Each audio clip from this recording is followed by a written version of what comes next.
Right, today we're working on a specialized S-Works. This is the 2007 to 2011.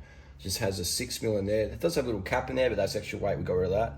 So if yours has a little cap in there, you have to remove it. So the cap's been removed. Get some traction. You're going to need a T-wrench because the normal Allen key won't really get enough traction in there. So these are really handy. Or you can use a T-wrench. 6mm. The newer S-Works cranks from sort of 2011 through 2017 had I think it's a 45 Torx in there. She used the Sam from Bicycle Express, let me know about that one. And then if you're turning it to the left, it's obviously going to spin around, so you need to like hold the crank there with your hand, foot. Watch you don't lose toes in the chain ring. And then, boom. So full natty bra muscle.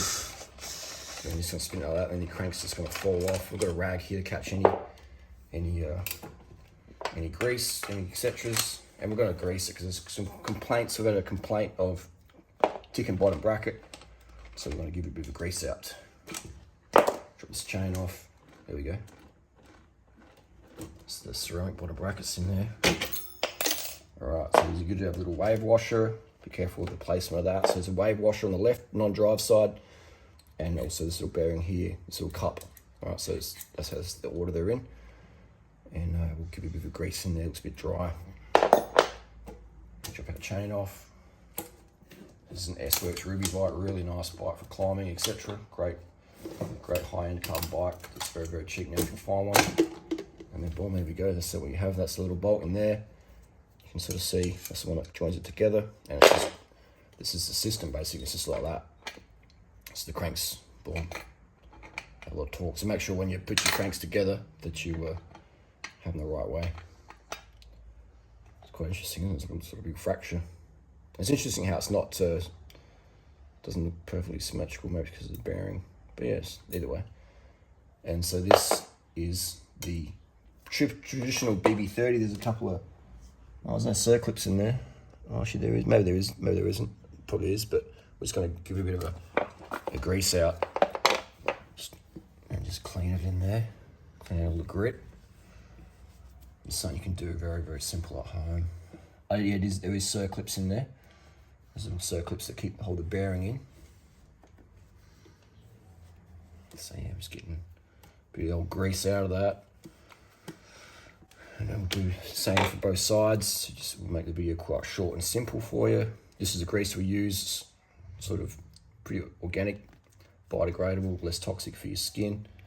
And then we're going to give it's not, just a bit of smither of grease in there, just to prevent the interfaces from creaking excessively. Because these big hollow structures, they can make a lot of noise when they're creaking around in there. That's a good thing about using a bit of organic grease. We don't have to worry too much about our skin health. And also we're going to give this part a clean, just the usual. Clean it and grease it, you know the story. And that is how you do your, I'll give it a clean and grease, and then we'll tune back in for the reinstall, so I know what's going on. Wait, maybe don't grease it yet, because I want you to see if the hologram fits. Well, yeah, okay. Let's get a hologram going and see how we go.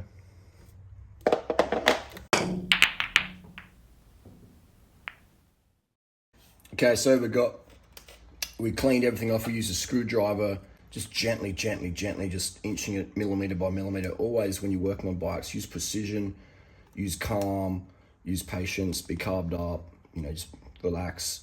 Take your time, because this stuff's all super lightweight, easy to scratch up. So just boom, boom, boom. We've got that bearing off, there's a little base plate there. We greased it all up. We cleaned both these interfaces, gave them a little bit of grease, and now they're going in like that.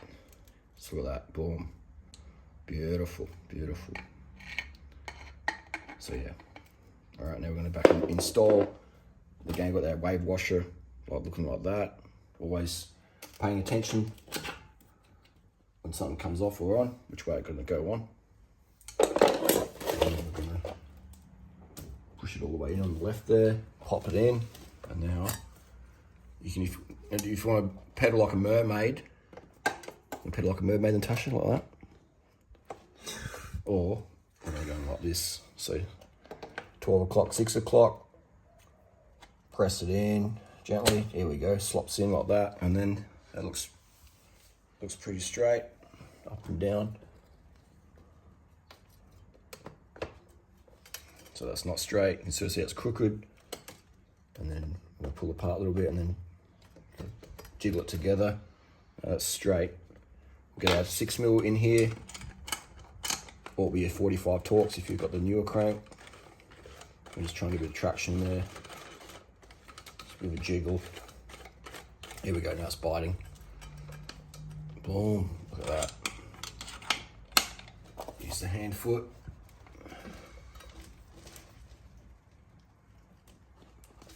That's tight. And then chain on. You can put the chain on beforehand. Depends what you want it to do. And then voila, just like that. Just like that. Perfect. Perfect. All right. And now what you can do is not trolling to, if you could chains like that, loop it through the pedal, pull the derailleur for slack, and then over the top like that. And that is how you put your chain on beautifully. Bang.